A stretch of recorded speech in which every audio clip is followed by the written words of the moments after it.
एक गांव था। वहां एक मूर्तिकार रहता था। एक बार मूर्ति बनाने के लिए उसे कुछ पत्थरों की आवश्यकता थी, तो वह जंगल की ओर जाता है। वह जंगल में इधर उधर पत्थर की तलाश करता है, तो उसे एक पत्थर दिखाई देता है जो मूर्ति बनाने के लिए एकदम सही था। वह उस पत्थर को उठा के अपनी गाड़ी में रख लेता है। कुछ दूर जाने पे उसे एक और पत्थर दिखाई देता है और वह उसे भी उठाकर अपनी गाड़ी में रख लेता है और अपने गांव की ओर चल देता है। जब वह चोट मारने लगता है, तभी उस पत्थर में से आवाज आती है, रुको रुको, कृपा करके रुको। मूर्तिकार इधर उधर देखता है। उसे समझ नहीं आता कि यह आवाज कहां से आ रही है। रुको रुको, कृपा करके मुझ पे हथौड़ा मत चलाओ। मुझे हथौड़े की मार से बहुत डर लगता है। अगर तुम मुझ पे हथौड़ा चलाओगे तो मैं टूट जाऊंगा, बिखर जाऊंगा। कृपा करके मुझे छोड़ दो और किसी और पत्थर से मूर्ति बना लो।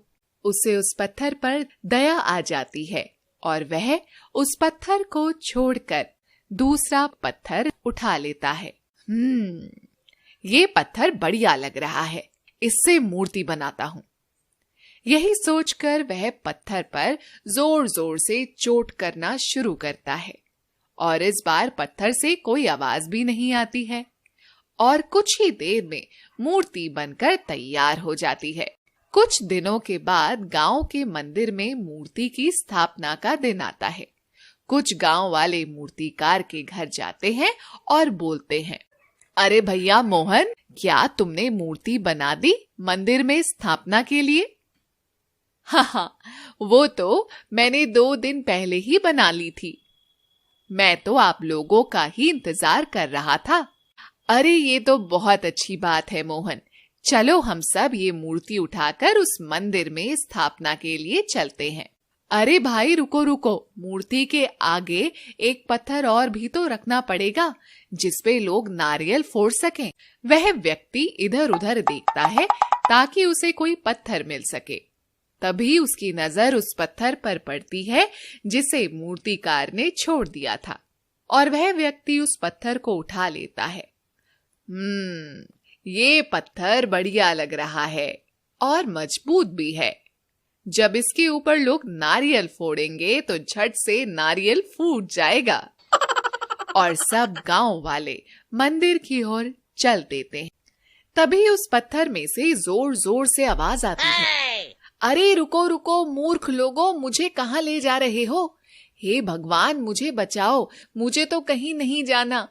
मुझे तो कठिन परिस्थितियों से बहुत डर लगता है, मैं इनका सामना कभी नहीं कर सकता। हे भगवान मुझे बचाओ, आज तो मैं मर ही गया। हे भगवान मुझे बचाओ, बचाओ, बचाओ। रास्ते भर वह पत्थर बहुत जोर जोर से चिल्लाता है। तभी सब गांव वाले मंदिर पहुंच जाते हैं और मूर्ति की स्थापना कर देते हैं और उस पत्थर को उसके आगे रख देते हैं। फिर सब लोग उस मूर्ति की पूजा करना शुरू कर देते हैं। मूर्ति बना हुआ पत्थर इससे बहुत खुश हो जाता है। लोग उस पत्थर को दूध से स्नान करवाते हैं, उसे चंदन का लेप लगाते हैं और उसके ऊपर फूल चढ़ाते हैं। ये सब देखकर दूसरा पत्थर मूर्ति बने हुए पत्थर से बोलता है, अरे भाई तुम्हारे तो बहुत मजे हैं, लोग तुम्हें तो दूध से स्नान करवा रहे हैं, तुम्हारी पूजा कर रहे हैं, तुम्हारे ऊपर फूलों की बारिश कर रहे हैं, तुम्हारी जिंदगी तो बढ़िया है। तभी एक व्यक्ति उस पत्थर पर जोर से नारियल फोड़ता है। अरे मर गया, हाय मैं तो मर गया, हाय मेरी कमर तो टूट ही गई, हे भगवान मुझे बचाओ। अरे मूर्ख व्यक्ति मेरे ऊपर नारियल क्यों फोड़ रहा है? भगवान को नारियल चढ़ाने का इतना ही शौक है तो अपने सर से क्यों नहीं फोड़ लेता तू नारियल? तभी एक और व्यक्ति उस पत्थर पर नारियल फोड़ता है। हाय हाय मर गया, आज तो मेरी शामत ही आ गई, हे भगवान, मुझे कहाँ फंसा दिया आज आपने। मैं तो जंगल में पेड़ की छांव के नीचे मजे से आराम कर रहा था, यह आपने मुझे कहाँ फंसा दिया। हाय हाय, मैं तो मर गया। ये सारे मूर्ख व्यक्ति मेरे ऊपर बारी बारी से नारियल फोड़ फोड़ कर मुझे मार ही डालेंगे। यह सब देखकर मूर्ति बना पत्थर उस पर जोर जोर से हंसता है। हा हा हा हा हा हा हा हा। तुम तो बहुत खुश होगे ही, तुम्हारी सेवा जो हो रही है। तुम्हें तो मिठाइयाँ खाने को मिल रही है और यहाँ तो मेरी कमर की हालत बिगाड़ दी इन इंसानों ने।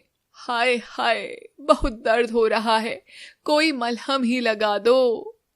तब मूर्ति बना हुआ पत्थर उस दूसरे पत्थर से बोलता है, दोस्त, तुमने भी अगर उस दिन पहला प्रहार सह लिया होता तो आज तुम मेरी जगह होते और लोग तुम्हारी भी पूजा कर रहे होते।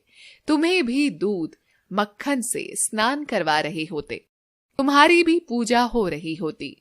लेकिन तुम उस दिन डर गए। तुमने उस दिन आसान रास्ता चुना और आज तुम्हें कठिनाइयों का सामना करना पड़ रहा है।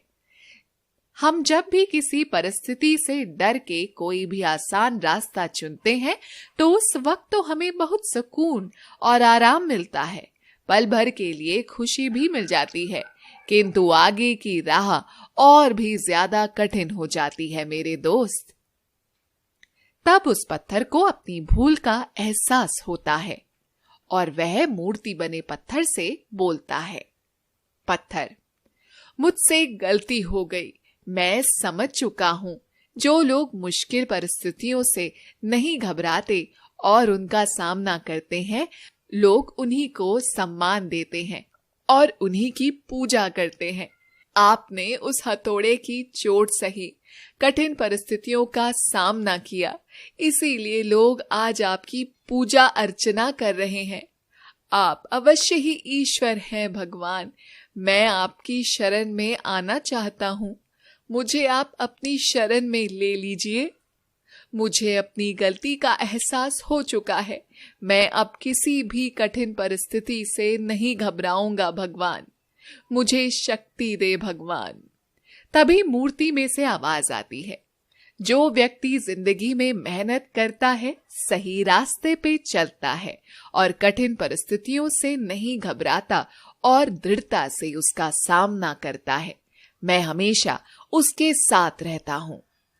तभी एक व्यक्ति उस पत्थर पर जोर से नारियल फोड़ता है। इस बार वह पत्थर अपनी आंखें बंद करके जय श्री राम, जय श्री राम, जय श्री राम बोलता है और नारियल फूट जाता है। जब वहां पत्थर अपनी आंखें खोलता है और देखता है कि नारियल तो फूट गया और इस बार उसे बिल्कुल भी दर्द नहीं हुआ, तो वह भगवान का शुक्रिया अदा करता है और भगवान को वचन देता है, हे भगवान, मैं आगे से कभी भी किसी कठिन परिस्थितियों से नहीं भागूंगा, बस आप हमेशा मेरे साथ रहिएगा।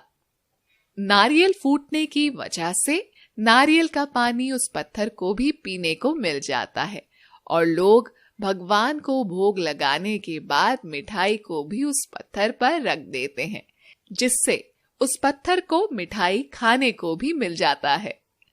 तब भगवान उसे बोलते हैं, देखा तुमने, आज मुश्किलों का सामना किया तो उसका फल भी तुम्हें मिलने लगा है ना? हाँ भगवान, आप सही बोल रहे हो।